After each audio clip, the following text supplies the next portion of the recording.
Welcome everyone. Let's begin our lesson for today by going over the learning goals and success criteria. First, what are we learning? We're learning how to understand complex numbers and how they are typically represented, how to plot complex numbers on the complex plane, how to find the conjugate of complex numbers, how to simplify complex numbers and perform mathematical operations on complex numbers, how to recognize operations on complex numbers as transformations of the original complex number, how to compare and contrast mathematical techniques in order to solve complex problems, and how to evaluate your options when solving problems in order to solve problems in the simplest and most efficient way possible. How are we learning it? Through the Complex Critical Arguments Part 1 notes and the Complex Critical Arguments Part 1 assignment. When can we use this? To determine the amount of voltage being used in your house at different times of the year, and to look at difficult situations in your life and evaluate your options and opportunities in order to make the best decision for your life. How do we know we learned it? By getting a score of 4 on the Complex Critical Arguments Part 1 assignment. Now let's take a look at our agenda for today. We will begin by going over the learning goals and success criteria. While we do that, you'll fill out your Get It Started. Once you've completed the Get It Started, we'll go over it together and answer any questions that you may have. After that, we'll go over the Complex Critical Arguments Part 1 notes, and then I'll give you time to complete the Complex Critical Arguments Part 1 assignment on Desmos. Once you've completed the assignment, we'll go over it together and answer any questions that you may have. At the end of class, we'll go back over our learning goals and success criteria while you fill out your Before You Go. Your only homework for tonight is to continue working on the Reasoning with Complex Numbers study guide and any incomplete assignments that you may have. Let's take a look now at the Complex Critical Arguments Part 1 notes. The notes begin with the learning goals and success criteria. First of all, what is a critical argument? A critical argument is a formal discussion critiquing the work of someone else to prove or disprove their assumptions and conclusion. Another way of saying this is you're creating an articulate argument. So you're deciding whether that person is right or wrong, and you're giving reasons why they are right or wrong. So on your activity today, you're going to be given a table that looks like this, and you're going to start creating different arguments of why these things occurred. So you're going to compare the radius of each of the blue and green values and decide how they got the red value out of it. And then you're going to look at the direction, or theta, and decide how this and this came out to be this when we combine them. So you're going to take a look at that, and you're going to make arguments of what happened and then why you think that happened. Let's talk now about how to sign in to Desmos to complete your work. So what we're going to do is you're going to click on the link to go to the assignment, and it should take you to a page that looks kind of like this. And right here where it says sign in with Google, we're going to click there.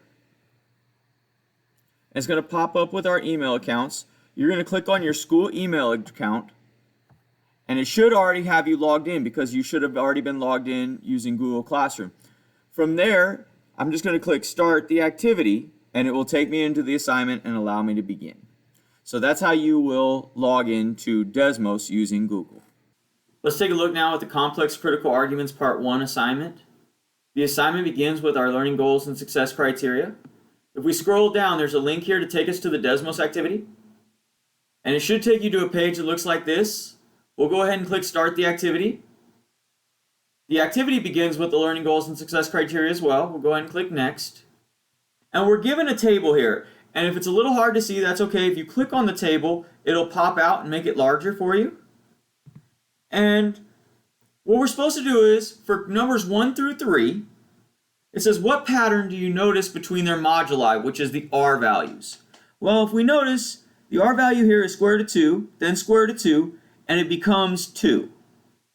Okay, so I'm not sure yet. This one's 2, and then 3, and becomes 6. Well, we should notice that 2 times 3 is 6. Let's see if that continues to hold.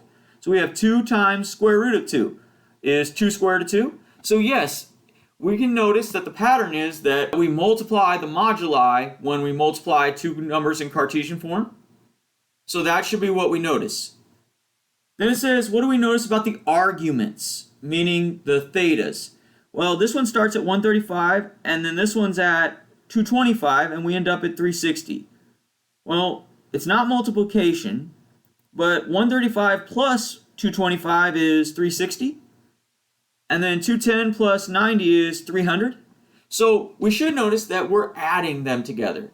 So what pattern do we notice? That when we multiply two Cartesian numbers, we're going to be adding the arguments.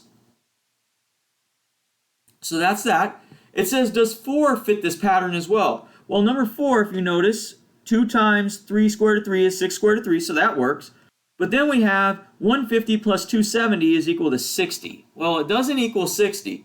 So does it work still, or did something change? So you're going to make that determination here. Then we're going to fill in the rest of this statement. It says, when multiplying two complex numbers in trigonometric form, and you're going to state what happens in terms of the moduli and the arguments. So you're basically going to summarize what we just said in these two boxes into this one box. Then it says, state the general rule. R1 times cosine alpha plus I sine alpha times R2. So basically what we're saying is when we multiply the two numbers in trigonometric form, what happens? And what we should notice is we're multiplying R1 times R2 because we're multiplying the moduli. And then we're going to add alpha plus beta because we added the arguments. So you'll go ahead and do that one and then click next. And then you're going to do the same thing with division this time. So you're going to do the exact same thing and decide what happens to the moduli, what happens to the arguments, state it all into one sentence, and then you're going to state the general rule. So what happens when we do this? What happens to the moduli? What happens to the arguments? So you're going to complete that, and when you're done, you'll go back to your Google form and click next. This will take you to your before you go. Go ahead and fill out your before you go, and then submit your work on Google Classroom.